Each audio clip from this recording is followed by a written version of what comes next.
I was on the late-night bus through Evermere's financial district, clutching the laptop my in-laws treated as their money printer. Behind me, two suits joked about the morning's board meeting. Let's see if the unpaid employee takes the fall for the veils. An older woman touched my shoulder. Honey, if that's you, get off at the next stop. I have something you need to see. At the rain-slicked curb, I opened her file and knew my exhaustion was finally becoming a weapon. My name is Nora Vale.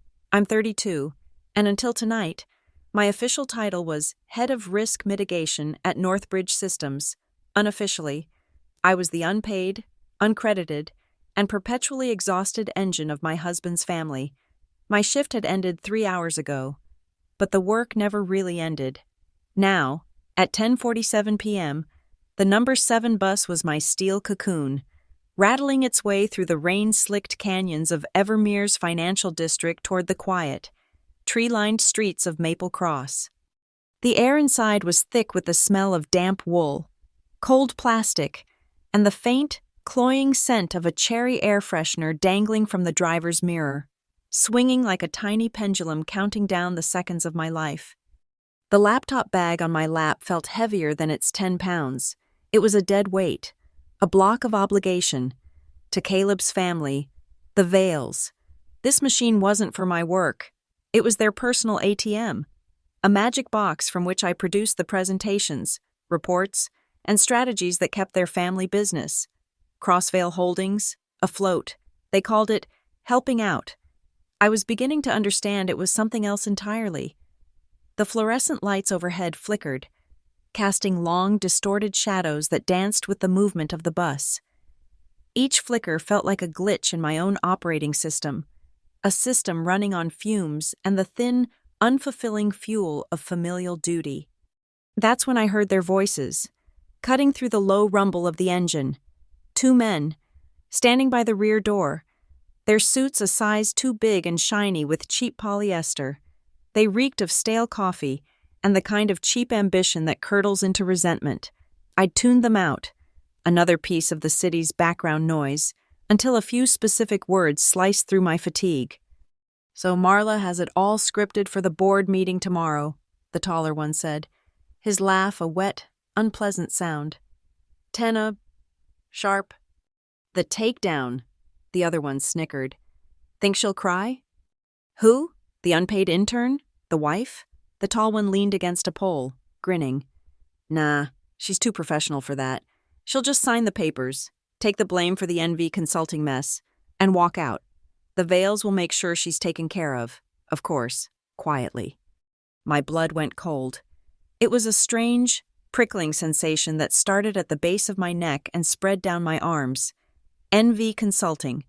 The name was a phantom, something I'd seen in passing on a budget overview, a line item I'd flagged for Caleb to review. He'd brushed it off. Just a subcontractor, Nora. Don't worry about it. It's brilliant, though, the second man continued, his voice dripping with a mix of admiration and envy. They use her credentials to set up the vendor account, run the payments through it, and when the audit flags the irregularities, the head of risk mitigation just happens to be the one who oversaw the faulty contract. She takes the fall to protect her husband's family. It's almost poetic. Head of risk mitigation. My department, my job. The floor of the bus seemed to drop away, the city lights outside blurring into streaks of hostile color. My breath hitched.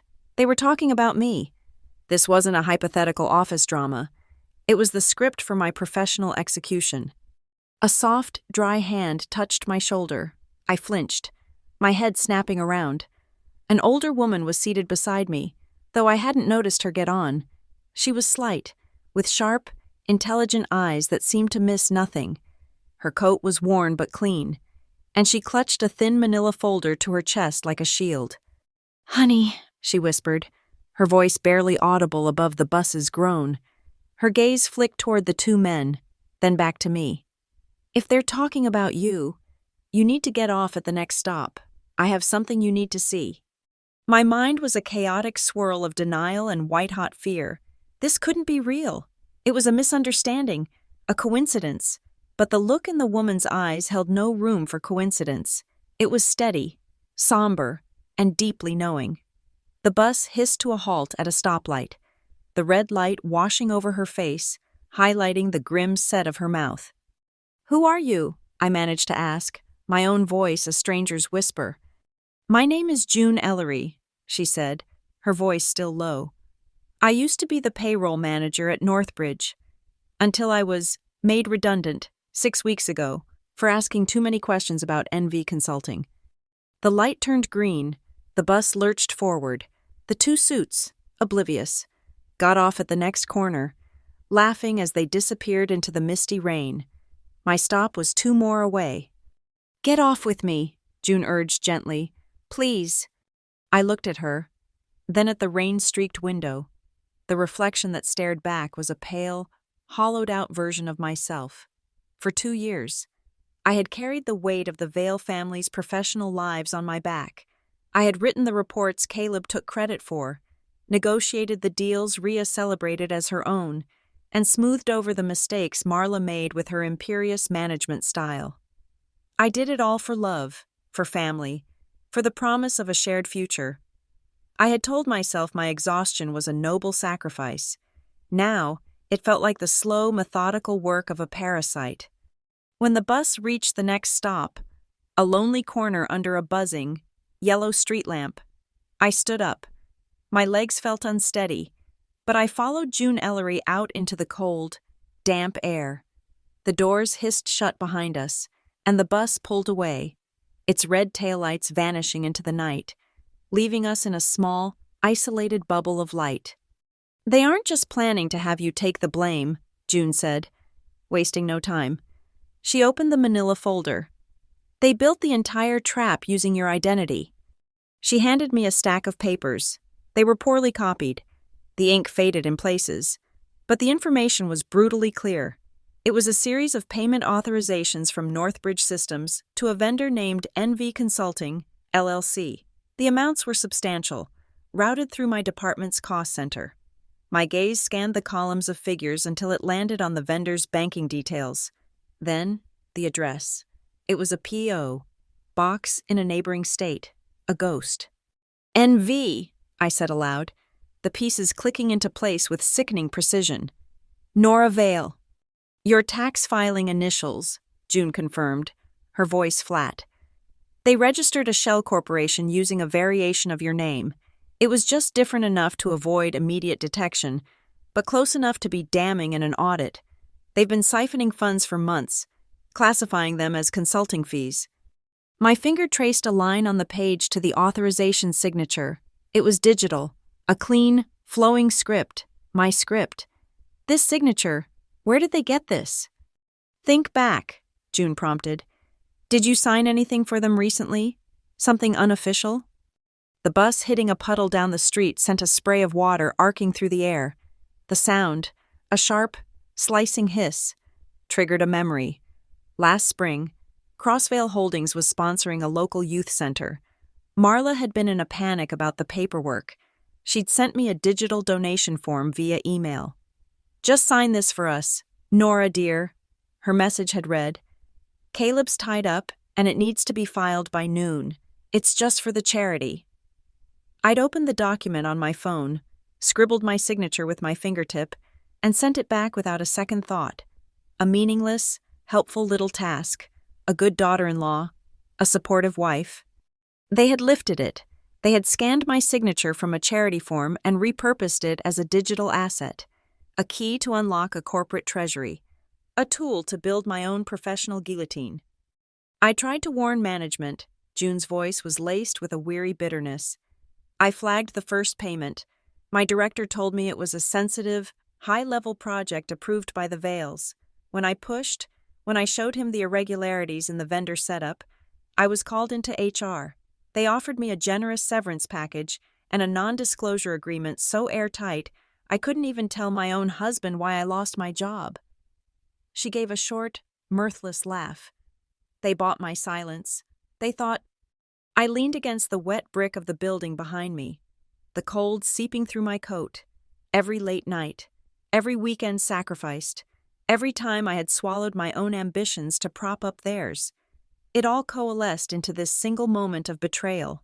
The dinner parties where I was the unpaid caterer and hostess. The financial models I built that Caleb presented as his own. The family brainstorming sessions that were just me, providing free consulting to a family who saw me not as a person, but as a resource. They think I'm going to walk in there tomorrow and sign a confession, I said, the words tasting like ash. To protect them. That's the plan, June said. Marla protects her company, Rhea avoids fraud charges, and Caleb keeps his hands clean. And you, the brilliant head of risk, take the hit for a momentary, tragic lapse in judgment. I looked down at the damning papers in my hand, then back at June's resolute face. A new feeling was pushing through the exhaustion and the shock. A cold, hard anger. It was clarifying. It was energizing. I need more, I said, my voice steady now. You have more than this, don't you? The original flags. Your correspondence with your director before they fired you. I need a timeline, a complete paper trail. June studied me for a long moment, her eyes searching my face in the dim light. I met her gaze without flinching. And what do I get in return? She asked, her tone not unkind, but cautious. A woman who had been burned once and had no intention of letting it happen again.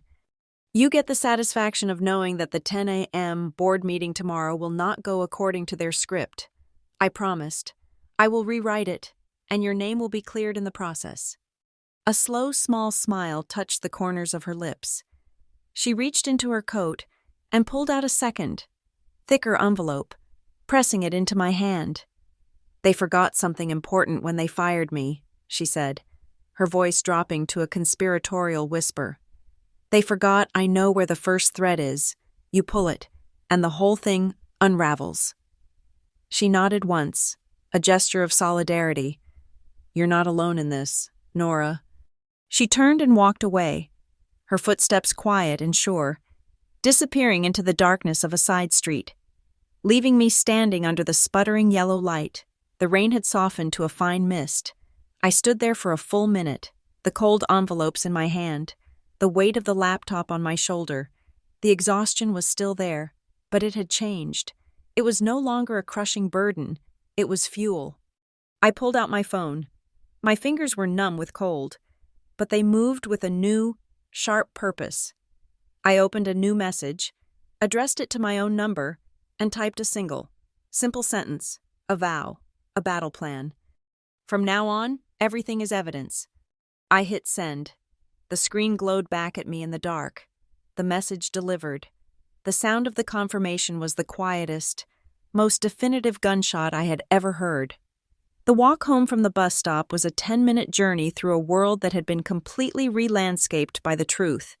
The neat suburban houses of Maple Cross, usually a comforting sight, now looked like elaborate stage sets, their warm window lights hiding unknown dramas. My own home, the one Caleb and I had bought, felt like the final scene of a play I no longer wanted to be in my hand.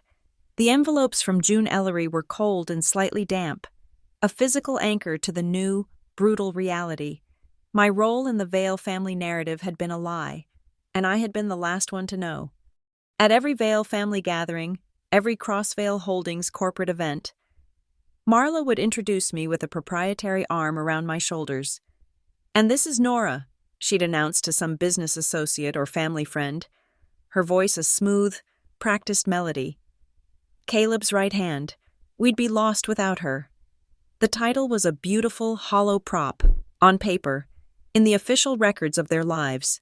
I was nothing. I was family support, a designation with all the legal standing of a decorative cushion. I was a ghost who happened to be very good at Excel. I built the pitch decks. I spent weeks researching market analytics, designing infographics, and scripting Caleb's talking points until he could deliver them with a convincing, easy authority.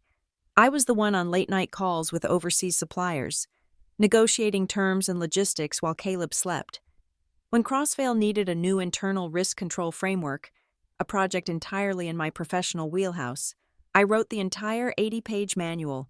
Caleb's name was on the cover. My reward was a proud smile from him across the dinner table and Marla's approving nod. She called it family shouldering the burden together. I had a different name for it. Invisible labor, a term I'd read in an article once and felt a flicker of recognition. A flicker I had dutifully extinguished because it felt too cynical, too disloyal. I remembered a cocktail party at the Evermere Yacht Club 6 months ago. One of Crossvale's key investors, a sharp man named Mr. Albright, had cornered me by the raw bar. "I've been meaning to ask, Nora," he'd said. "Caleb's presentations have been on another level this past year. He mentioned you help him prepare. What's your official capacity at the company?" Before I could formulate an answer that was both true and harmless, Caleb's younger sister, Rhea, materialized at my elbow, a champagne flute in her hand. "Oh, Nora's just learning the ropes," she'd chirped, her smile a little too bright. "We're showing her how a real family business operates. It's a wonderful learning opportunity for her." She'd said it to save Caleb's face, to maintain the fiction that he was the wunderkind, the natural heir. But what I heard was, "She's an amateur. She's charity. She's nothing." I felt my MBA and my decade of experience at Northbridge shrink into a worthless footnote. I just smiled my thin, accommodating smile, a key piece of my uniform. That uniform, I'd become an expert at maintaining it. The perfect wife, the ideal daughter-in-law costume required specific accessories: the smile, always ready, never too wide; the moleskin notebook, ever present in my bag, filled with neatly penned notes from meetings I wasn't officially in; the ability to produce the perfect bechamel sauce for Marla's Sunday dinners on demand. Those Sunday dinners, they weren't family meals. They were weekly KPI meetings disguised with linen napkins and roast chicken. Every Sunday at 6 p.m., we'd gather in the Vale's cavernous dining room. After the small talk was dispensed with, Marla would turn to me, her fork poised. "Nora, update us on the Northbridge contract proposal." And I would. I'd lay out the progress, the potential roadblocks, the strategies I'd developed. The entire table would listen, rapt. When I finished, Marla would take a delicate sip of her wine, nod, and then turn her beaming face to her son. "Caleb, that's brilliant. Truly inspired thinking. You have your father's instincts." And Caleb, my husband, would simply nod and accept the praise. He never once said, "Actually, that was all Nora." He'd just catch my eye across the table and give me a small, private smile that was meant to be our secret, a shared acknowledgement. But it wasn't a secret. It was a transaction. My work for his glory. Why did I do it? Because I loved him, and because they had sold me a beautiful, insidious lie. I'd asked about a salary once, early on. My workload for Crossvale had started to encroach on my actual paying job at Northbridge, and it felt like a reasonable question. I'd brought it up with Marla and Caleb in their study, a room paneled in dark wood that always smelled of old money and authority. Marla had looked at me with a carefully crafted expression of gentle concern. "Nora, darling," she'd begun, placing her hand over mine. "We think of you as a daughter. Having you on the official payroll would create a messy conflict of interest with your position at Northbridge. Can you imagine the optics?" She'd let that hang in the air before delivering the masterstroke. "This isn't about a salary. This is about building a legacy together. When the time is right, after we've seen your long-term commitment, we'll talk about giving you shares. Real ownership. You'll be a partner, not an employee." Then came the line that had echoed in my head for 2 years, the phrase that had justified every sleepless night and every stolen weekend. Caleb had put his arm around me, pulling me close.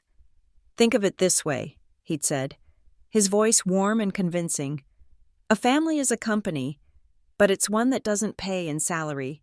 It pays in love, in loyalty. We're all invested in each other." I had bought it. I had bought it all. I walked out of that study feeling ashamed for even asking, for thinking in such petty, transactional terms. I had redoubled my efforts, eager to prove my commitment, to earn those intangible shares of love and belonging. I laundered and pressed my perfect wife costume with renewed vigor, making sure every seam was straight, every button polished. I finally reached my front door. The porch light cast a halo around my head, and I could see my faint reflection in the dark glass of the door. The woman staring back looked haunted, her eyes wide in a pale face. For 2 years, I had believed I was exhausted from the sheer effort of loving and supporting my new family. I thought the crushing weight in my chest was the price of a deep, meaningful partnership. What a fool I'd been. The exhaustion wasn't the price of love. It was the symptom of a parasite. It was the slow, systemic drain of being exploited, of having my talent, my time, and my very identity siphoned off to feed their ambitions and protect their image. The files in my hand felt like they were burning through the paper. They weren't just printouts of fraudulent transactions. They were the itemized invoice for 2 years of my life. They were the proof that the conflict of interest Marla had warned me about was one they were perfectly happy to manufacture, as long as I was the one who would be consumed by it. The promise of future shares was a lie designed to secure my present-day compliance. The love they paid me in was counterfeit. That night, standing on my own doorstep, the whole elaborate costume disintegrated. The thin smile, the patient nod, the self-effacing deference, it all fell away, turning to ash and scattering in the cold. Misty air, June Ellery's documents, the stark black and white proof of their betrayal, had not just ripped the fabric, they had incinerated it. For the first time, I felt the sharp, bracing wind on my own skin, and I knew I would never wear another uniform for them again. I put my key in the lock and turned. The click echoed in the quiet street, sounding like a bolt being thrown, not on a home, but on a prison. Caleb was asleep. I could hear his slow, even breathing from the bedroom as I sat in the cold blue light of my monitor in the home office. The door was closed, but it felt like a flimsy barrier against the years of deception that now separated us. Sleep was a luxury I couldn't afford. The night was my only head start. Spreading June Ellery's documents across my desk, I began my own audit, my real work. My mind, trained to see patterns in chaos and to quantify risk, started to build a structure out of the betrayal. I opened a secure diagramming application, the kind I used to map out complex corporate vulnerabilities for Northbridge. On the stark white canvas, I drew the first box, Northbridge Systems, Risk Mitigation Budget. From it, I drew a solid black arrow. The money flowed out, clean and authorized, under the guise of operational expenses. The arrow pointed to a second box, NV Consulting, LLC, a phantom entity, a legal fiction built with my initials. From that box, I drew another arrow, this one dotted, representing the hidden, laundered path of the funds. It terminated at a final box, which I labeled after a few minutes of cross-referencing shell company registration databases with public records. Viridian Trust Account, Sole Beneficiary, Ria I, Vale. The flow was insultingly simple. A straight line from my professional integrity to my sister-in-law's pocket. Next, the signature. I pulled up the digital file of the charity donation form I'd signed for Marla last year, side by side with the authorizations from June's file. It was a perfect match, not a forgery in the traditional sense, but a digital transplant. They had surgically lifted my consent from a minor act of goodwill and grafted it onto a series of felonies. They had weaponized my helpfulness. The casualness of the original act made the premeditation of the crime feel even more violating. The authorizations required a manager's approval. 3 of the largest transactions bore Caleb's digital signature. My husband, my partner, the man whose breathing I could hear through the wall. My hands trembled slightly as I accessed Northbridge's internal server logs. As head of risk, I had high-level clearance. I typed in Caleb's employee ID. The system returned a timestamp for each approval. The first was dated April 17th, 10:32 a.m. The second, May 22nd, 2:15 p.m. The third, July 5th, 11:40 a.m. My heart pounded a sick, heavy rhythm against my ribs. I opened Caleb's corporate calendar and my own personal photo album. On April 17th, Caleb was on flight BA 2158 to London for a conference. I had a photo of him at Heathrow, sent at what would have been 11:00 a.m. our time, with the caption, "Landed safely, exhausted." He was in the air, 30,000 feet over the Atlantic, at the exact moment his credentials were used to approve a $75,000 payment to a shell company named after his wife. The other two dates revealed the same pattern. One approval was logged while we were on vacation in Mexico, the other while he was attending an all-day off-site retreat with no network access. It was impossible. Either someone had used his login, or he had scheduled the approvals in advance. Either way, he was complicit. His silence was not just passive, it was an active, calculated part of the conspiracy. I turned my attention to the company email server. If they were going to pin this on me, they would have needed to create a narrative, a trail of breadcrumbs leading to my door. I searched my archives for any mention of NV Consulting. Nothing. Then I tried a broader search, using my own name and keywords like verbal agreement, approve, project oversight. I found it in the sent folder of a junior accountant in the finance department. It was an email chain from Ria to this young man, dated a week after the first payment. "Can you confirm Nora Vale gave verbal authorization for the NV Consulting contract?" Ria had written. The accountant had replied an hour later, copying a mid-level manager. Confirming that, per my conversation with Ria, Nora Vale provided verbal consent to proceed. No formal documentation was requested. It was a masterpiece of corporate plausible deniability. They hadn't forged an email from me. They had simply created a record stating I had agreed. It was my word against a documented, albeit false, statement. In the absence of my own fierce denial, their version would become the truth. And tomorrow morning, they expected me to validate their lie.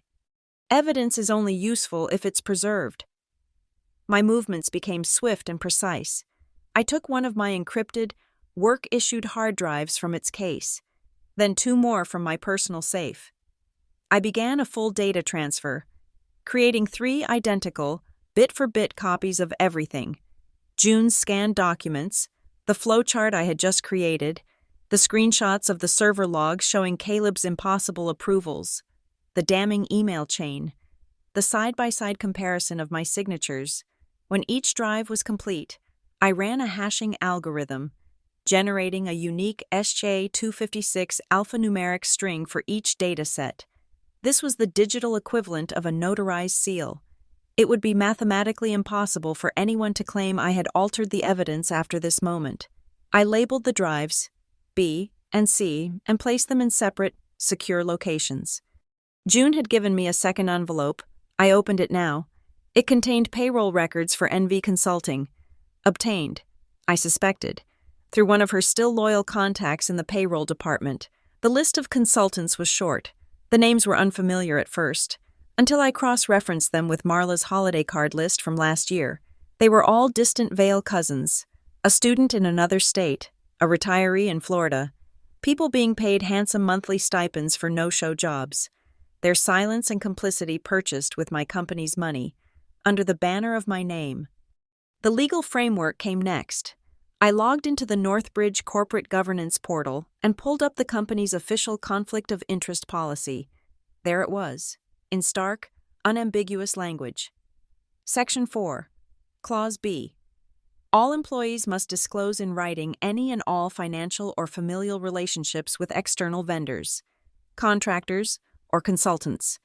Failure to disclose constitutes a severe breach of corporate ethics and may be grounds for immediate termination and legal action. They hadn't just exposed me to blame. They had deliberately engineered a severe breach of my employment contract. They had built the gallows and were now politely asking me to step into the noose. My mind replayed the last 48 hours, searching for any other threads. A call, yesterday afternoon, Ria. Her tone had been breezy, rushed. "Hey, Nora, quick favor," she'd said. "The finance guys are hounding me about one last invoice for that data analytics consultant before they close the books for the quarter. It's the usual one. Can you just tell them it's approved if they ask? It's just a formality." I, juggling 3 deadlines of my own, had murmured a distracted, "Sure, no problem." A data analytics consultant, NV Consulting. It had been a test, a final move to secure my unwitting complicity. I instinctively opened my phone. The state of Larkford, where we lived, was a one-party consent state for recording conversations. It was a precaution I'd started taking years ago in my line of work. Trust, but verify. My call recording app had captured it. I found the audio file, my thumb hovering over the play button. I didn't need to listen to it. I knew what it would say. I renamed the file RHEA Verbal Confirmation Evidence and uploaded it to the encrypted drives. All the pieces were on the board now, arranged in a chilling mosaic of familial treachery. They had created a ghost company in my name to embezzle corporate funds and funnel them to family members. They had used my own husband's credentials to approve the payments when he was verifiably absent, creating a layer of protection for him and a trail of suspicion around his authority. They had fabricated a chain of consent to make it seem like I was in on it, and now, with an audit looming, they had scheduled a meeting where I, the head of risk mitigation, would be presented as the sole, catastrophic point of failure. I wasn't just a scapegoat. I was designed to be a lightning rod, positioned to absorb the full, devastating force of the impending storm, leaving the house of Vale untouched, standing pristine in the calm that followed. The clock on my monitor read 3:17 a.m. In less than 7 hours. I was scheduled to walk into that boardroom and orchestrate my own professional downfall for their benefit. I looked at the flowchart, the arrows and boxes glowing on the screen. It was a map of my own destruction. But a map works both ways. It doesn't just show you the path to a destination, it also shows you the way out. The sun had not yet risen when my counteroffensive began. There was no rage, no tears. The time for that was over. All that remained was a cold, quiet clarity, the kind that comes when you have nothing left to lose. My plan was not a contingency. It was a demolition. It had no backups for them. 600. My fingers moved across the keyboard with practiced efficiency. I logged into Northbridge's encrypted incident reporting system, a digital fortress I had helped design. I created a new entry, classification, critical, subject, systemic vendor fraud, conflict of interest, and forgery within cost center 7B443. In the description field, I laid out the facts in cold, emotionless prose, referencing dates, transaction numbers, and internal policies. Then, I uploaded the evidence, the contents of Drive A, compressed and encrypted. I attached the SHA-256 hash strings for all 3 drives in the final paragraph, a digital fingerprint proving the data was pristine and untampered with since its creation hours earlier. I hit submit. A ticket number, INC 2002-510197-001, appeared on the screen. It was the first formal shot fired.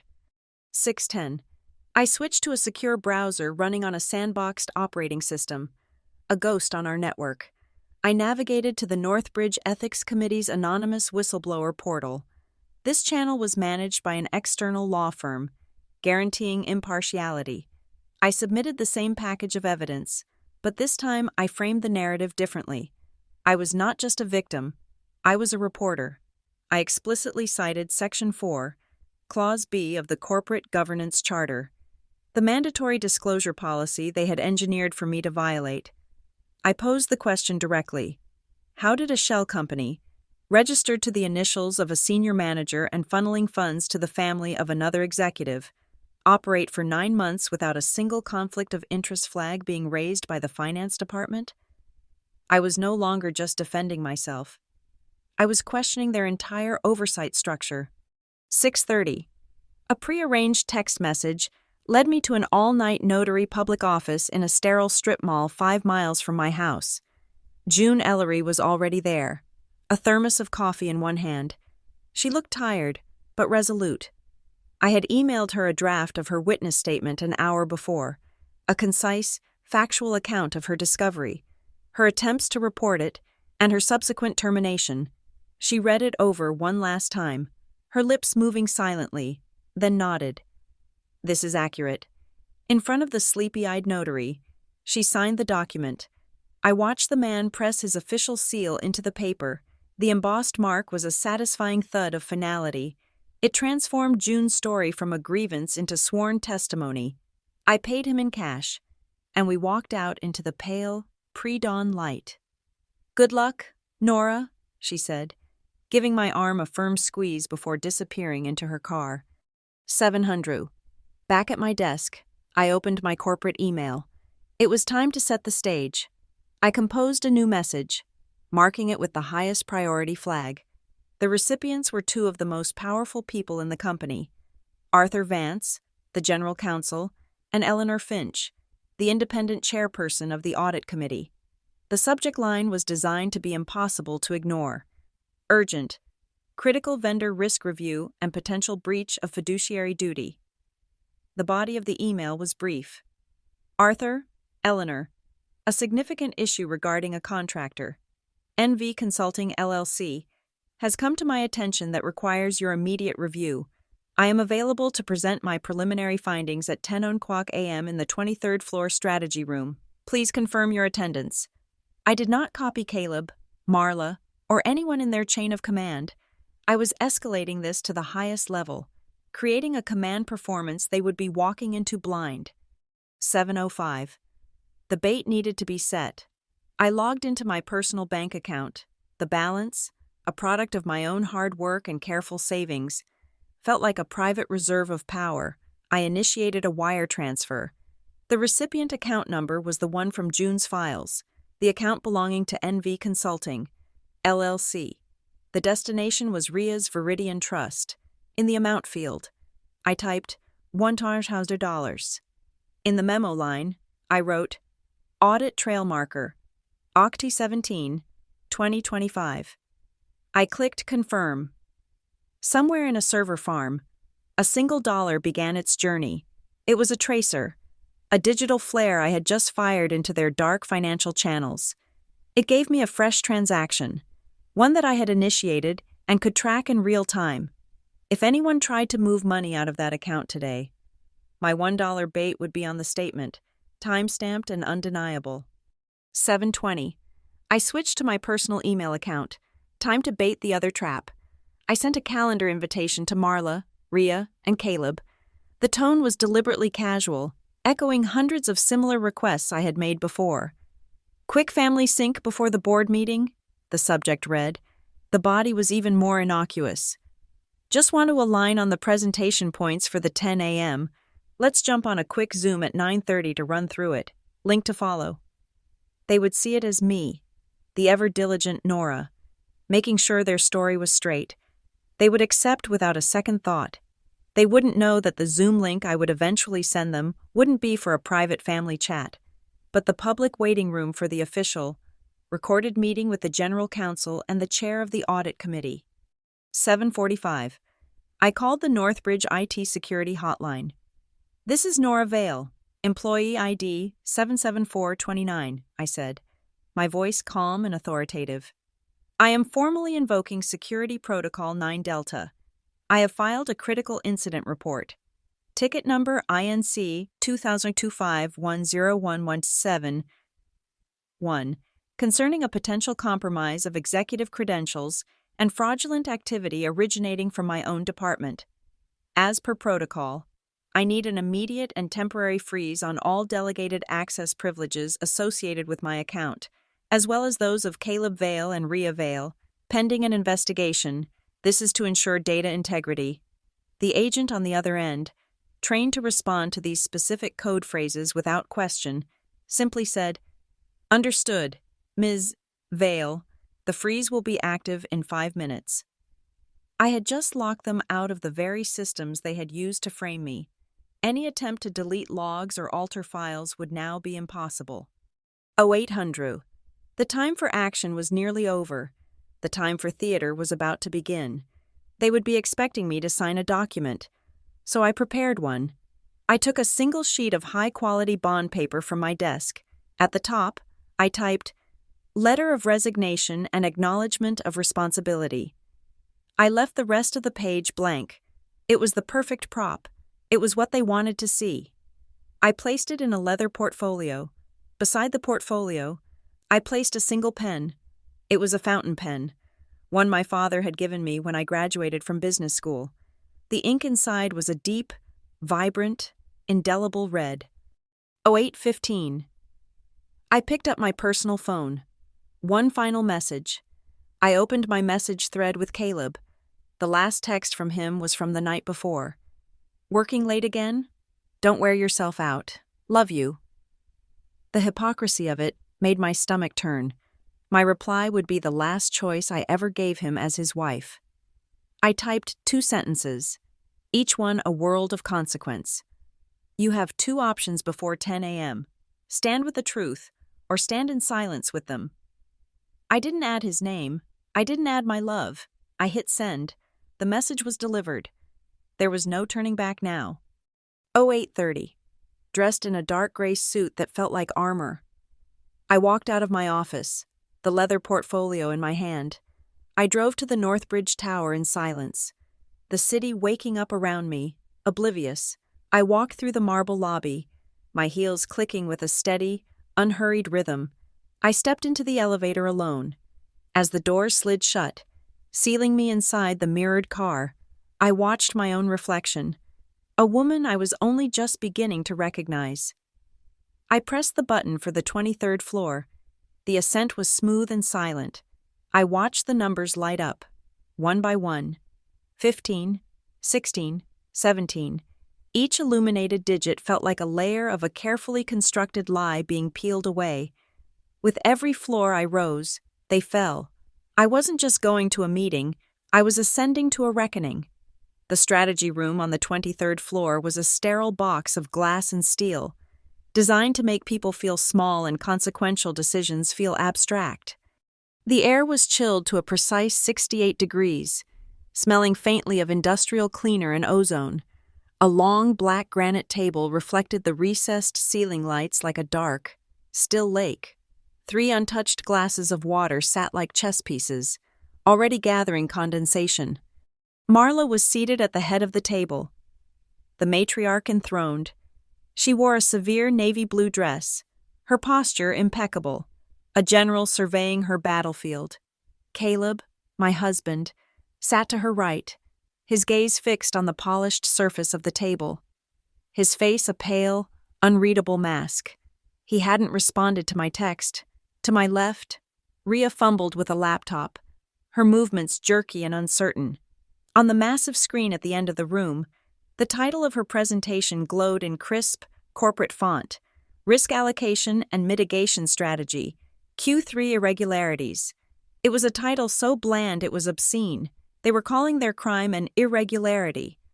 "Thank you for coming, Nora," Marla began, her voice smooth and devoid of warmth. It was the voice she used for hostile takeovers, not for family. "We have a delicate situation. A minor but potentially embarrassing accounting error has been flagged. It involves a third-party contractor." Rhea finally got the slide to advance. It was a single, damning paragraph. I didn't need to read it. I knew what it would say. Marla slid a single sheet of paper across the table. It stopped perfectly in front of me. It was a letterhead from Crossvale Holdings, but the text was the real payload, a confession.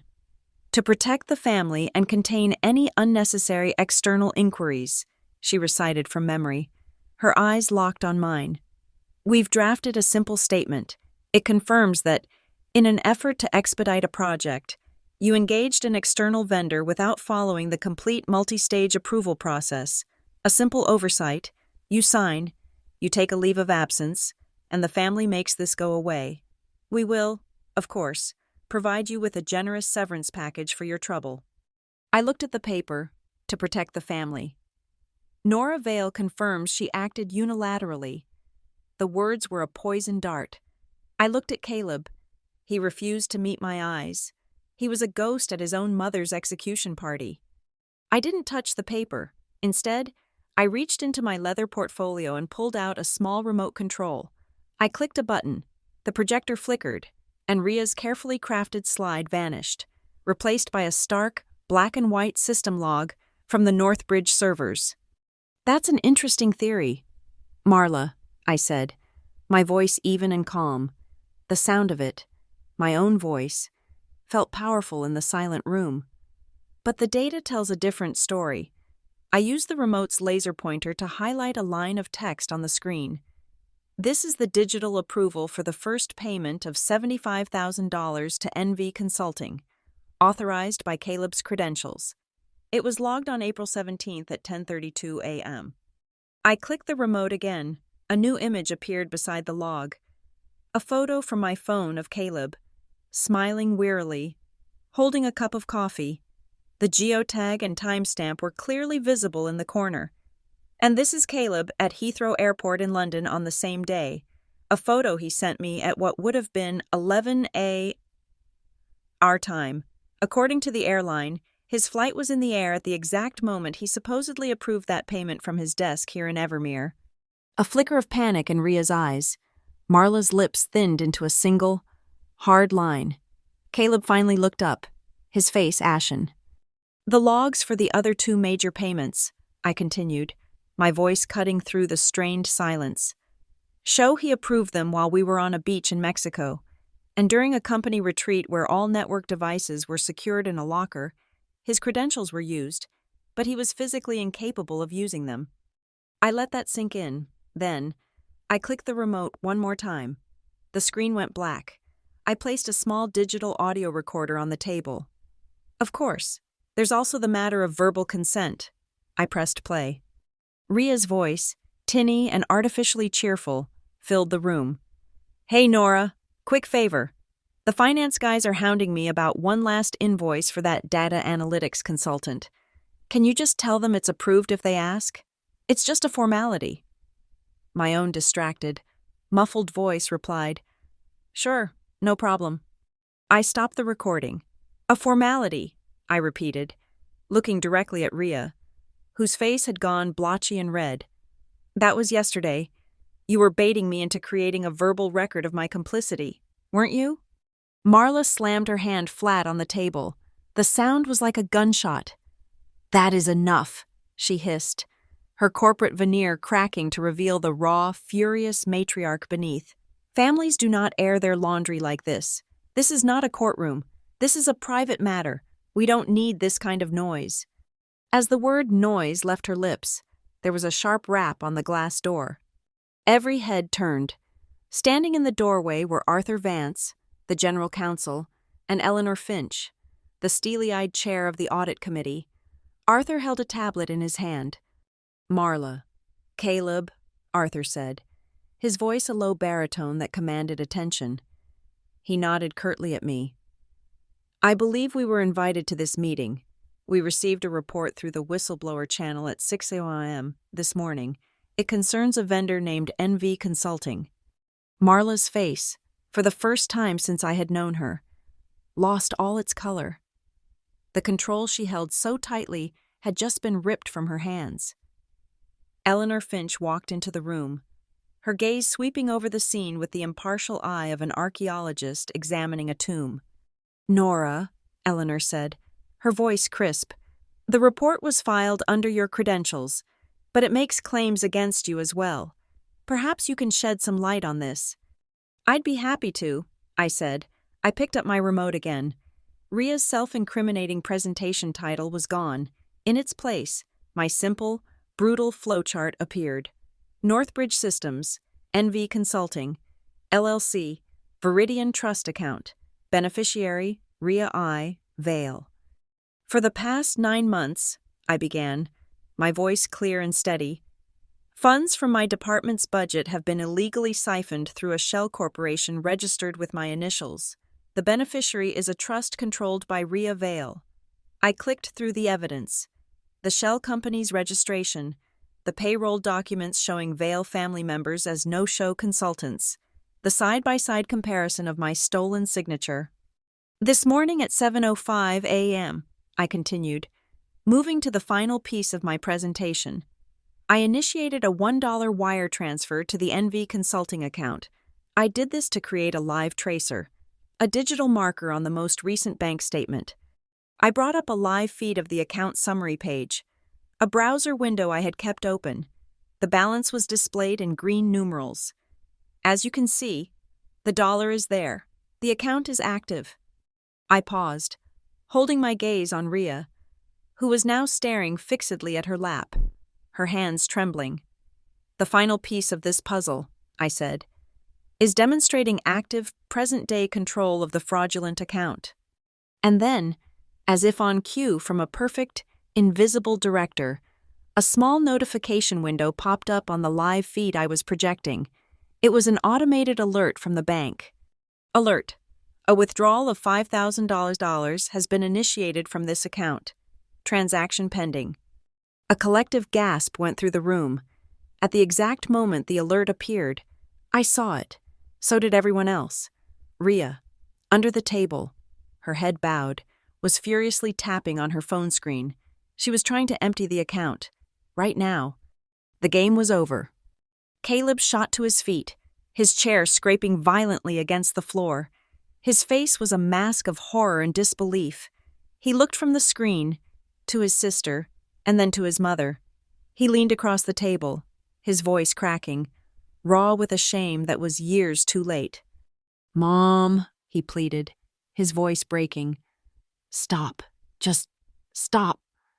Marla stared at him, her expression hardening into something ugly and defeated. I picked up the red fountain pen from my portfolio. The confession she had wanted me to sign was still sitting in front of me, a useless, pathetic piece of paper. I pushed it back across the table toward her, the paper sliding over the polished granite until it stopped at her fingertips. Then I pushed my pen after it. "I'm not signing their confession," I said, my voice ringing with a clarity that felt like freedom. I looked directly at Arthur Vance and Eleanor Finch, the true authority in the room now. "I'm here to sign the affidavit to transfer this entire file to your investigative team." The immediate aftermath was not loud. It was a vacuum of sound, a void filled by the low hum of the building's ventilation system. Rhea was frozen, her phone clutched in her hand like a dead bird. Marla stared at the screen, at the irrefutable proof of her daughter's panic, her face a mask of disbelief, as if the data itself had personally betrayed her.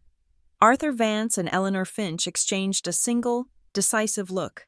They were no longer guests at a family drama. They were the principals of a corporate crime scene. Arthur cleared his throat, the sound unnaturally loud in the quiet room. "Marla, Caleb, Rhea, you will remain here. We are securing this room and all related network assets. You will not communicate with anyone outside this room. Nora, thank you. You may wait in the adjoining office." It was a dismissal, but I didn't move. I looked at Caleb, who was still standing, his hands braced on the table. He looked like a man who had just witnessed a car crash in slow motion, one he knew he could have prevented. "Caleb," I said, my voice quiet, cutting through the official proceedings. "Why?" It wasn't an accusation. It was a genuine question. I wanted to understand the mechanics of the betrayal, the precise calculation that had made me disposable. He finally looked at me, and in his eyes, I saw not malice, but a deep, pathetic weakness. He sank back into his chair.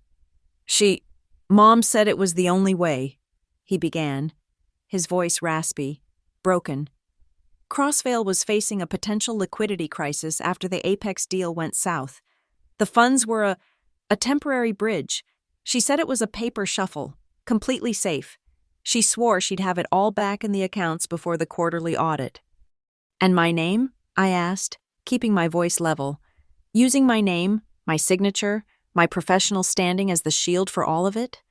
"She said it was perfect," he whispered, looking down at his hands.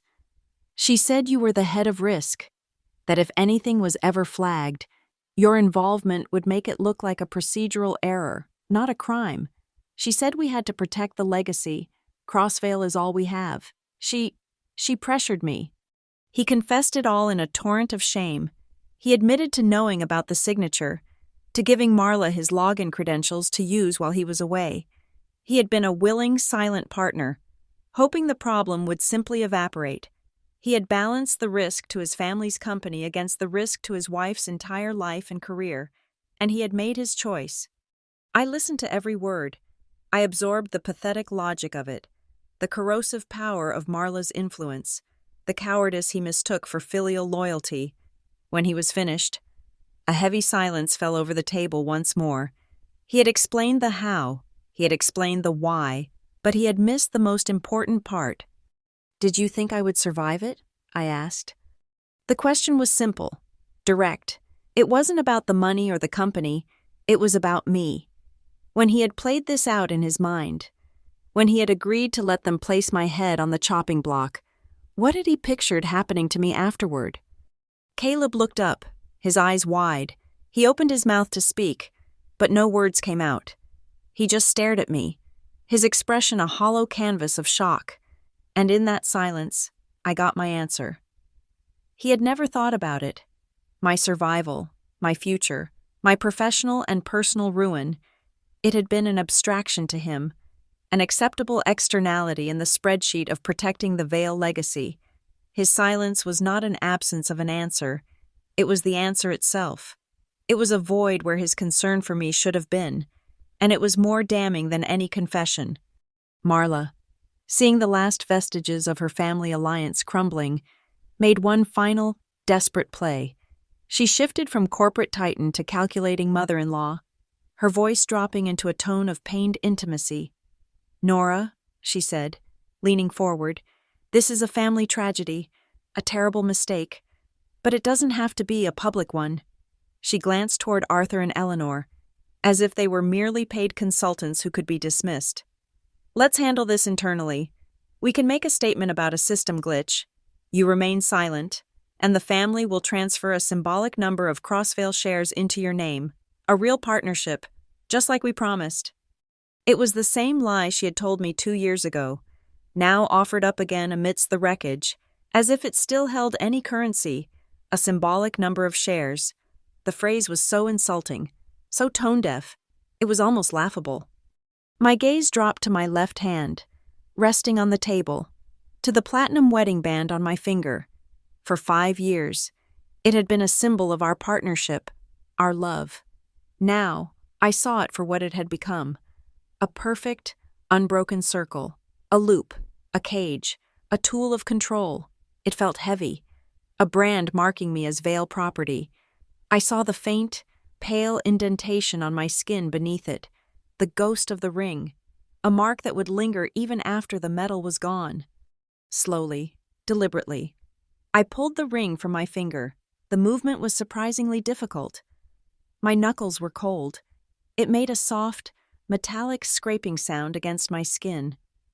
I held it between my thumb and forefinger for a second, then placed it in the exact center of the black granite table. It shone under the cold lights, a small, lonely circle in a vast, dark expanse.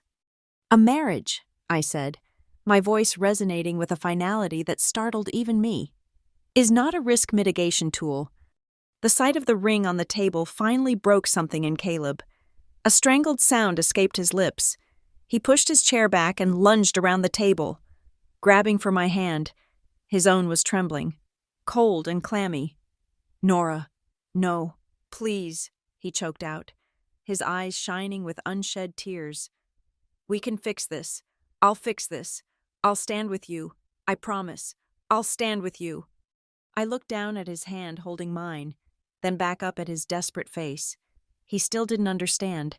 He still saw this as a choice between two sides, his family's and mine, and was now belatedly, uselessly, trying to switch his allegiance. Gently, I pulled my hand from his grasp. "It's not about standing with me, Caleb," I said, my voice soft but firm. "It's about standing with the truth. You had that choice every single day for 9 months. You made your decision then." Eleanor Finch, the chair of the audit committee, had seen enough. She stepped forward, her presence reclaiming the room from the ashes of our marriage. "Mr. Vance and I have reviewed the preliminary evidence provided in the whistleblower report," she announced, her voice leaving no room for argument or appeal. "The evidence is substantial and credible. Northbridge Systems will be launching a full, independent, external investigation, effective immediately. We will also be legally obligated to report these findings to the relevant financial regulatory authorities. Her words were like a gavel coming down. It was over.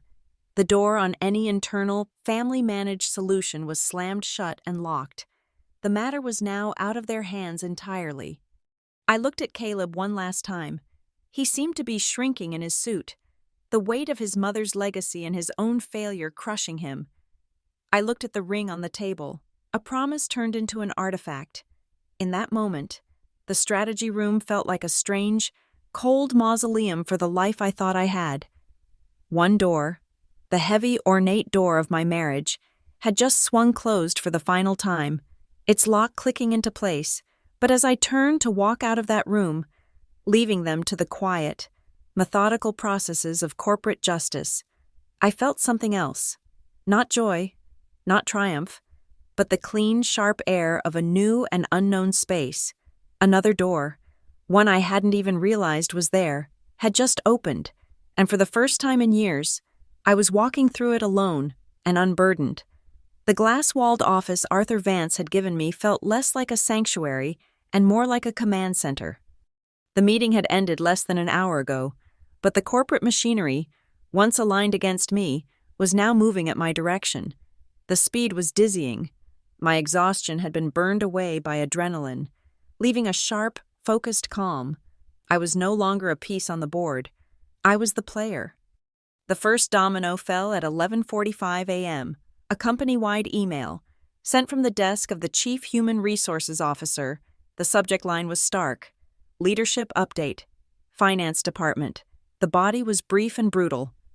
Effective immediately, Rhea Vale, VP of Strategic Accounts, and 3 members of her financial oversight team have been placed on indefinite administrative leave pending the results of an internal investigation into vendor management protocols. All inquiries are to be directed to the Office of the General Counsel. There was no nuance, no corporate jargon to soften the blow. It was a clean, swift amputation. The Vale's control over Northbridge's internal systems was officially severed. 20 minutes later, a nervous young man from the communications department named Kevin appeared at my door, tablet in hand. "Nora," he began, avoiding my eyes. "Mr. Vance said I should run the draft of the internal press statement by you." He handed me the tablet. The proposed text was a masterclass in cowardly corporate doublespeak. It spoke of a breakdown in communication and lapses in individual oversight attributed to a single senior manager. It was carefully worded to imply that I, the senior manager of the relevant department, had made a catastrophic personal error, which the company was now heroically correcting. It was their original script, slightly rewritten. I read it once, then pushed the tablet back across the table to him. "No," I said. Kevin swallowed. It's standard crisis comms language. It's meant to de-escalate." "It's a lie," I interrupted, my voice devoid of heat. "And we are done with lies." I turned my monitor to face him, displaying the timeline of events I had built during the night, the dates, the impossible approvals, Rhea's recorded voice, the $1 transfer. The story is this. A whistleblower, the head of risk mitigation, uncovered a multi-month fraud scheme orchestrated by another executive and reported it through official channels. The company is now acting on that information to ensure full compliance and transparency. That is the only story you will print. Send me a revised draft in 20 minutes. He stared at my screen, his face pale, then back at me. He saw no room for negotiation in my eyes. He just nodded, took his tablet, and practically fled the room. The power to define the narrative had been transferred. My next action was to make the situation irreversible. With Arthur Vance's full authorization, I logged into the official corporate portal for regulatory filings. I compiled the entire evidence package, Drive B, untouched since its creation, into a single, encrypted file. I addressed it to the Enforcement Division of the Securities and Exchange Commission. The subject, formal disclosure of financial irregularities and potential fiduciary breach. I wrote a short, factual cover letter, attached the file with its verifying hash string, and clicked Submit. The progress bar filled. A confirmation screen appeared. It was done. The crime was no longer a Northbridge problem or a Vale family secret. It was a federal case. The whispers started just after lunch. The corporate grapevine, a network more efficient than any IT system, began to hum with the new reality. As I walked to the coffee machine, conversations would subtly alter. The averted eyes from the morning were replaced with quick, curious glances. I heard fragments as I passed cubicles. Vance and Finch walked in themselves. Heard she had server logs, everything. So she wasn't the one getting fired. She was the one firing. The story was being retold, reinterpreted, corrected. The role of villain, so carefully crafted for me, was being recast in real time. I was no longer the pariah. I was the person who had turned on the lights. At 2 p.m., my phone rang. It was Arthur Vance. "Nora," he said, his voice direct. "The external investigators are on their way. They need a primary liaison, someone who understands the data and the timeline without bias. They've suggested bringing in an independent consultant. I see from the file that a June Ellery was instrumental in bringing this to your attention. Would you recommend her?" A slow, genuine smile spread across my face for the first time that day. "Arthur," I replied. "There is no one more qualified on the planet." An hour later, I saw her, June Ellery, walking through the lobby of Northbridge Systems, not as a discarded employee, but as a highly paid independent advisor, a binder of her own notes tucked under her arm. Our eyes met across the atrium. She gave me a single, sharp nod. It was a shared victory, a quiet acknowledgement that the system, for once, was being forced to correct itself. But exposing the problem wasn't enough. I had to help fix the culture that allowed it to grow. I requested a meeting with Eleanor Finch. The Vales exploited a culture of familial deference and blurred lines. I told her, "People are afraid to question authority, especially when it's cloaked in family business. We need to re-educate. I want to hold a company-wide, mandatory training session on corporate ethics and conflict of interest." I added the crucial element. "And I want to conclude it with a live, completely anonymous Q&A. Let people ask the hard questions they've always been afraid to." Eleanor agreed without hesitation. I was no longer just cleaning up a mess. I was redesigning the system to be more resilient. The shockwaves were already hitting the Vales from the outside. A frantic email from a major private equity partner of Crossvale Holdings was forwarded to me from Arthur's office.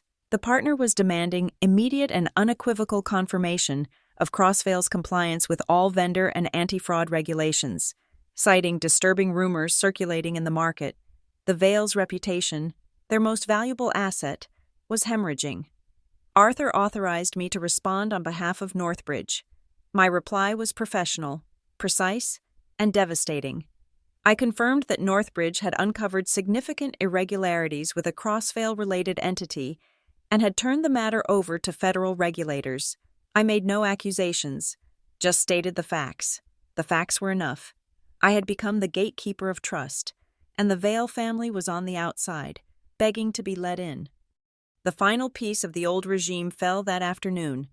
Acting on my recommendation, Northbridge's legal team reviewed the NDA June Ellery had been forced to sign, citing the evidence of a pre-existing criminal conspiracy she had been trying to expose.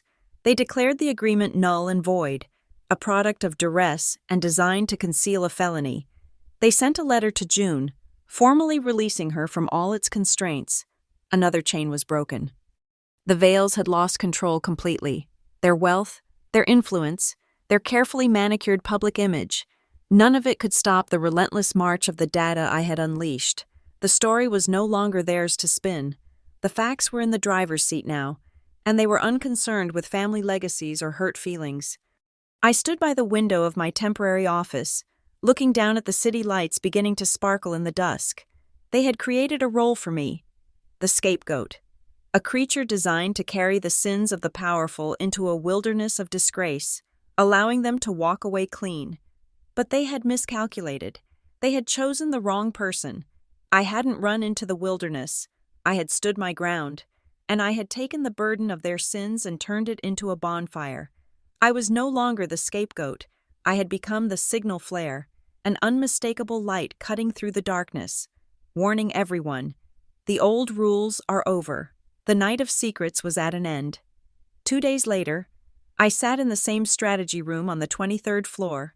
The psychic stain of the last meeting had been scrubbed away, replaced by the sterile hum of a new reality. This time, I was not the accused. I was the architect of the terms. Across the black granite table sat Marla Vale and her personal lawyer, a man with a face like worn leather. Caleb was there, but he seemed smaller, a ghost at the table, present only as a witness to the dismantling of his mother's empire. Representing Northbridge were Arthur Vance and Eleanor Finch. They were not my allies. They were pragmatists, and for now, our interests were perfectly aligned. There were no pleasantries. I had prepared a single-page document, a term sheet. I slid a copy to each party.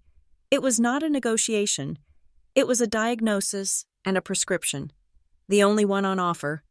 Northbridge is prepared to consider a path forward in its business relationship with Crossvale Holdings, I began, my voice as cool and polished as the table between us. However, that path is contingent upon the immediate and unconditional acceptance of a series of remedial actions. This is not a discussion. It is a statement of conditions. I let them read. The first section was titled, Corporate Remediation. First, I stated, ticking off the points as if I were reviewing a standard contract, Crossvale will make full restitution of all funds diverted through the NV Consulting entity, calculated at $1.2 million. In addition, you will pay a punitive fine of $500,000 to Northbridge to cover the costs of this investigation and the reputational damage incurred. Marla's lawyer began to speak, but I held up a hand and he fell silent. Second, the Crossvale Holdings Board of Directors will issue a formal public apology. This apology will be addressed to Northbridge Systems, its shareholders, and to me, Nora Vale, by name. It will acknowledge a profound failure of ethical oversight and fiduciary duty. Third, I continued, my gaze unwavering, all projects I have previously consulted on for Crossvale, officially or otherwise, will be immediately transferred to a newly created Independent Oversight Committee. This committee will report directly to your external auditors, not to the Vale family. The silence in the room was thick with unspoken outrage, but I wasn't finished. I tapped the second section of the document, titled Personnel and Governance Conditions. These corporate actions are insufficient without structural changes to guarantee this will not happen again, I said. Therefore, Condition 4. Marla Vale will tender her immediate and permanent resignation from the Board of Directors of Crossvale Holdings and all its subsidiaries. Marla's head snapped up, her eyes blazing with a fury she could no longer contain. Her lawyer put a restraining hand on her arm. Condition 5. Rhea Vale's administrative leave will be converted to a formal resignation, effective immediately. Condition 6. Caleb Vale will be firewalled from all projects, communications, and business dealings that intersect with Northbridge Systems in perpetuity, a formal, documented separation of duties. Finally, I delivered the alternative. Should these terms not be accepted in full by the end of business today, two things will happen. Northbridge will immediately suspend its $30 million annual contract with Crossvale, pending a full legal review, and the complete, unredacted evidence file that Mr. Vance currently holds will be hand-delivered to the district attorney's office, with a formal request from Northbridge for a criminal investigation. This offer will not be repeated. Arthur Vance, the general counsel, leaned forward. He wasn't looking at me. He was looking at Marla's lawyer. His tone was not threatening. It was the voice of a man explaining a simple mathematical equation. My client, Northbridge Systems, has conducted an expected loss analysis, he stated calmly. The cost of accepting Nora's terms, the restitution, the fines, the restructuring, is quantifiable and, from our perspective, manageable. The cost of a public SEC investigation, a federal fraud trial, and the catastrophic collapse of your market credibility is, by our calculation, total, Your choice is not between a good outcome and a bad one, it is between a bad one and an extinction-level event. He had translated my ultimatum into their language, the cold, hard logic of profit and loss. He had shown them that mercy, in this case, was simply the cheaper option. Marla, seeing the legal and financial arguments failing, fell back on her oldest and most bankrupt currency. She looked past her lawyer, past Arthur, and directly at me. Her face softened into a mask of wounded matriarchal love. "Nora," she said, her voice a low, throbbing plea. "Think about what you are doing. You are family." The word hung in the air, a phantom limb of a relationship that was already dead and buried. I had anticipated this move. I had prepared my response. I met her gaze, and my voice was utterly devoid of emotion. "Families don't forge signatures." The sentence was a clean, sharp blade that severed the last, rotten thread between us. There was no countermove.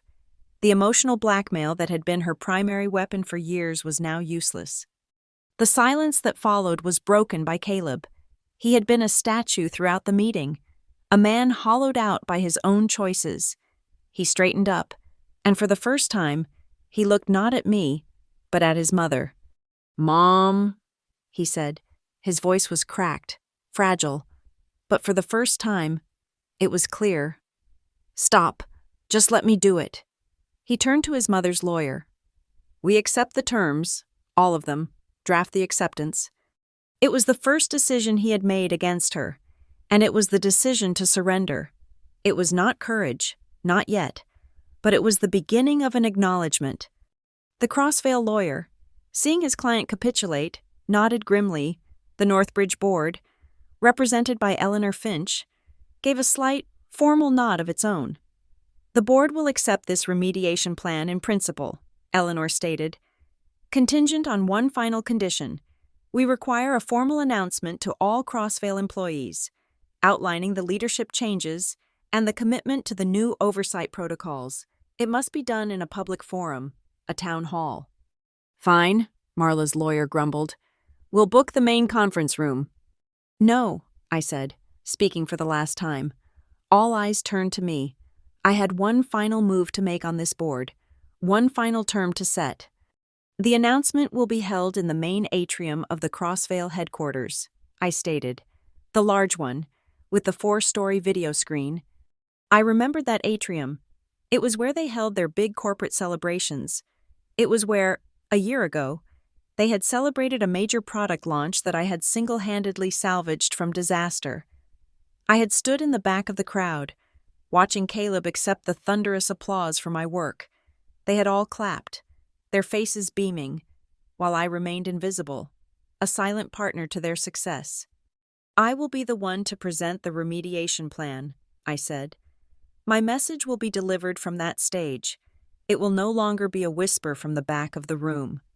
The Crossvale Holdings atrium was a cathedral of corporate power, all white marble and soaring glass, 4 stories high. The company logo was projected onto the main wall, a stark, blindingly white symbol of the family's dominance. Today, the space was filled not with the festive buzz of a product launch, but with the dense, anxious silence of a public execution. Every available chair was filled with employees, their faces a mixture of fear, curiosity, and morbid anticipation. They had been summoned by a mandatory, all-hands email with no agenda. They knew only that something was about to break. A high-pitched squeal of feedback from the lectern microphone cut through the silence, making everyone flinch. The sound was raw, ugly, a nerve being scraped. Then, silence again. The air was heavy, thick with the unspoken. It felt like the moments before a storm, when the sky turns a strange, bruised color and the world holds its breath. I walked from the side entrance toward the stage. My footsteps on the marble floor were the only sound, each click a sharp, percussive beat counting down to the detonation.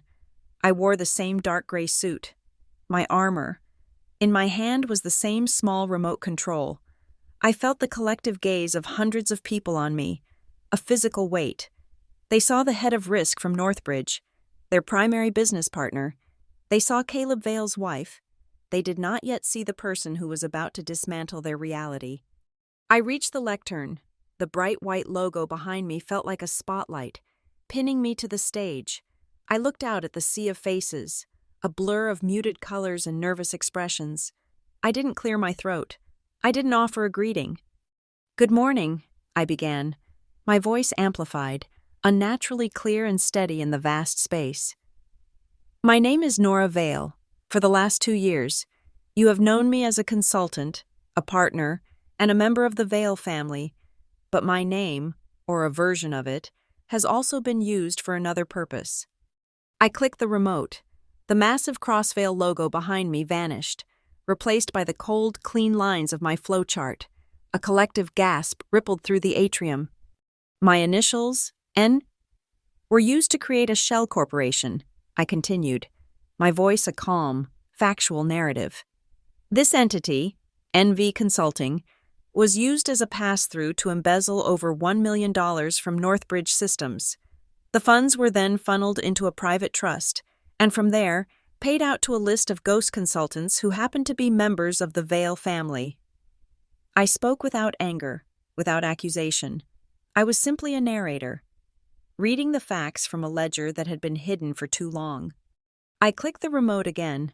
A single, glowing red line appeared on the screen, originating from the Northbridge box. 2 days ago, I initiated a $1 transaction, a tracer. The red line began to move, a slow, deliberate journey along the dotted arrow from NV Consulting to the Viridian Trust. It was a thread of digital ink, tracing the path of the crime for everyone to see, as simple and undeniable as a blood trail in the snow. The room was utterly silent, mesmerized by the slow, damning crawl of that single dollar. My eyes scanned the crowd. In the third row, I saw her, June Ellery. She wasn't watching the screen. She was watching me. Her expression calm, vindicated. Our gazes locked for a brief second, a silent acknowledgement of a journey that had started on a rainy night on the number 7 bus. To my right, standing in the shadows of the wings just off stage, was Caleb. His hands were shoved deep into his pockets. His shoulders slumped. His face was blotchy. His eyes red-rimmed and raw. He was watching the screen, flinching as if each movement of the glowing red line was a fresh blow. He was witnessing the public cost of his private silence. The authorizations for these transactions required executive sign-off, I said, turning my attention back to the audience. Many of them bear the digital signature of Rhea Vale. I looked toward the front row, where the family had been seated. "Rhea, could you please join me on stage for a moment?" A murmur went through the crowd. This was no longer a presentation. It was a trial. Rhea looked at Marla, her eyes wide with panic, but Marla's face was a stone mask. Slowly, unsteadily, Rhea stood up and walked the few steps to the stage, moving like a sleepwalker. She stood beside me, dwarfed by the massive screen behind her. I clicked the remote again. 3 documents appeared on the screen. Each one a payment authorization to NV Consulting for a 6-figure sum. A laser pointer dot appeared on the signature line of the first document. "Rhea," I asked, my voice still quiet, "can you confirm for the employees of this company that this is your signature?" Rhea stared at the screen, her mouth opening and closing silently. A faint, stammering sound came out. A pathetic, it was, but she couldn't form the words. Her silence, her utter inability to answer a simple question, was a confession more powerful than any words. The entire company was watching her crumble. At that exact moment, the main glass doors at the back of the atrium swung open. The sound of it echoed like a judge's gavel. 2 men and a woman in dark, conservative suits stepped inside. They were not employees. They radiated a different kind of authority. I recognized one of them from his photograph on the SEC's Regional Enforcement Division website. They were followed by Arthur Vance and the lead counsel from the independent law firm Northbridge had hired. They didn't walk toward the stage. They simply stood at the back, their presence a clear, unambiguous signal. This was no longer just a corporate town hall. This was an official proceeding. I turned back to the audience, leaving Rhea to wilt in the spotlight.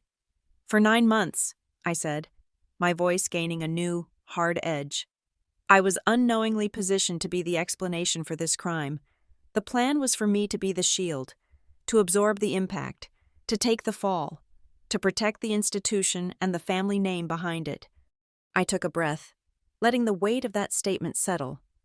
"I refuse the role of the shield," I declared, my voice ringing with a strength I didn't know I possessed. "I choose the role of the mirror, one that reflects the truth, no matter how uncomfortable, back at the system that created it." A movement in the front row. Marla Vale stood up. All the fight, the fury, the cunning, was gone. She looked old, defeated. She walked to a floor microphone set up in the aisle. Her voice, when she spoke, was stripped of its power, a hollow echo of its former self. "On behalf of the board of directors," she began, reading from a prepared statement, but her eyes fixed on the floor.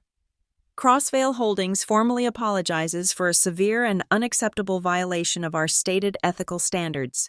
We have failed in our duty of oversight and have broken the trust of our employees and our partners." Then came the sound. It wasn't thunderous applause.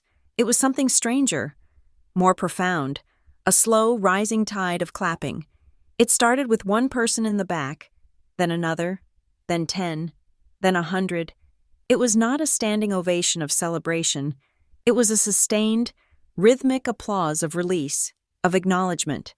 It was the sound of hundreds of people who had known something was wrong, who had whispered in hallways and worried at their desks, finally seeing the truth brought into the light. The sound cut through the heavy, toxic atmosphere in the room, long and steady, like a slow, cleansing rain. I waited for it to subside. I looked past the audience, past the regulators at the back, and found the small, glowing red light of the internal broadcast camera.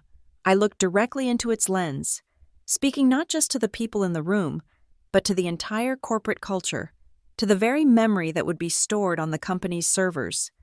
"Starting today," I said, my voice the final word, "the new law. Every contract, every proposal, and every promise made in the name of family will be treated for what it is, a risk that must be managed." The camera held on my face. The applause died down, leaving only a ringing silence. Cut to black. There was no applause when I stepped off the stage. The town hall ended not with a bang, but with a quiet, collective exhalation, as if the entire company had been holding its breath for 2 years. The employees filed out in a strange, subdued quiet, their faces a mixture of shock, relief, and a dawning understanding. They avoided looking at the Vales, who remained in the front row like a deposed royal family, surrounded by a cordon of lawyers. My part in the public theater was over. The rest was paperwork. An hour later, in a Northbridge conference room, the accords were signed. The documents were passed around the table with the grim finality of a treaty ending a war. Rhea's signature on her resignation letter was a spidery, barely legible scrawl. She slid the paper across the table without looking at anyone and then left the room, a ghost disappearing from a life she had torched with her own hands. Marla's resignation from the board was a single, defiant stroke of a pen. She signed it, stood up, and walked out without a word, her back ramrod straight, a queen abdicating a throne of ashes. The Vale dynasty at Crossvale had ended not with a roar, but with the dry scratch of a pen on paper. Caleb was the last to sign. His document was a legally binding commitment, drafted by both companies' lawyers, erecting a permanent firewall between his professional life and mine. He would be recused from any project I touched, barred from any meeting I attended, removed from any email chain I was on. He pushed the signed paper toward me, his hand shaking slightly. I took it, my fingers brushing his for a fraction of a second. The contact was like touching a stranger. He looked at me then, his eyes filled with a universe of regret, shame, and a profound, bottomless loss. I waited for the apology, the desperate, pleading, "I'm sorry" that I had once thought I needed to hear. but it never came. Instead, he swallowed hard, and his voice was a low, rough whisper. "Thank you," he said. It was, I realized, the most honest thing he could have said. An apology would have been about him, about his need for absolution. But a thank you, that was an acknowledgement, an admission that I had not destroyed his life, but rather, I had saved him from it. I had shattered the cage his mother had built around him, even if it meant shattering the one we had built together. I gave a single, almost imperceptible nod. There was nothing else to say. He stood up and walked away, following the path his mother and sister had taken, out of my life. Back in my office at Northbridge, an email was waiting in my inbox. The subject line was from Eleanor Finch. Northbridge Crossvale Partnership. The message was brief. Nora, the board has concluded its emergency review. Given the robust and immediate remedial actions, including the complete restructuring of Crossvale's leadership and the implementation of independent oversight, we have voted to continue our partnership. We have confidence that the systemic risks have been addressed. Well done. It was a validation, a quiet closing of the professional circle. The company was secure. The threat had been neutralized. By me. There was a light knock on my open door. June Ellery stood there, holding a freshly printed badge that read, Independent Consultant. She was on her way to her first official meeting with the external auditors. She paused, a small, knowing smile on her face. "I just wanted to say," she began, her voice warm, "that after a long and difficult journey, it looks like the number 7 bus finally got to the right stop." I smiled back, a real smile. "It did. June, thank you for telling me where to get off." She nodded and continued down the hall, her steps confident and sure. After she was gone, I sat at my desk for a long time, the silence of the office settling around me. My left hand felt strangely light. Naked, I opened the top drawer of my desk. It was filled with pens, paper clips, the mundane artifacts of my professional life. I took the platinum wedding band from my pocket, its weight familiar, its meaning now alien. I looked at it for a moment, a perfect, unbroken circle of a promise that had been broken in every way that mattered. I didn't throw it away. That would have been an act of passion, of anger. This was something colder, more final. I placed the ring in the back of the drawer, next to a box of spare staples, and I slid the drawer shut. The quiet click was the sound of a door being locked for the last time. My phone, sitting on the desk, buzzed. I glanced at the screen. It was a text from a number I didn't recognize, but I knew who it was from, a distant aunt or a cousin, the designated family peacemaker. The message was 5 simple, loaded words. Family dinner on Sunday? It was a test, a probe, an attempt to see if the old circuits could be reconnected, if the old obligations still held any power. I looked at the message, at the glowing screen, and I felt nothing. No anger, no sadness, no pull of duty, nothing. I pressed the button on the side of the phone, and the screen went dark. Outside my window, it had started to rain again, a slow, steady drizzle against the vast expanse of glass. The city lights were beginning to blur, softening into watercolors. I watched the drops trace their paths down the pane. Tiny rivers carving their way through the grime. Each drop was insignificant, light as a feather, but I knew that enough of them, falling over enough time, could wear down mountains, could carve canyons through the hardest stone. I took a deep breath, and for the first time in what felt like a lifetime, my lungs didn't feel heavy. The crushing weight I had carried for so long, the burden of their expectations, their ambitions, their deceptions, was gone. I had finally set it down.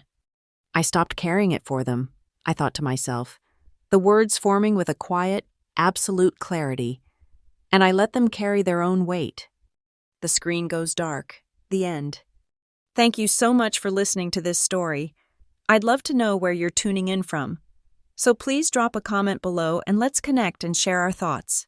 If you enjoyed this journey, please consider subscribing to the channel and giving this video a like, and to help this story reach more listeners. You can give it an extra boost by hitting the hype button. Your support means the world.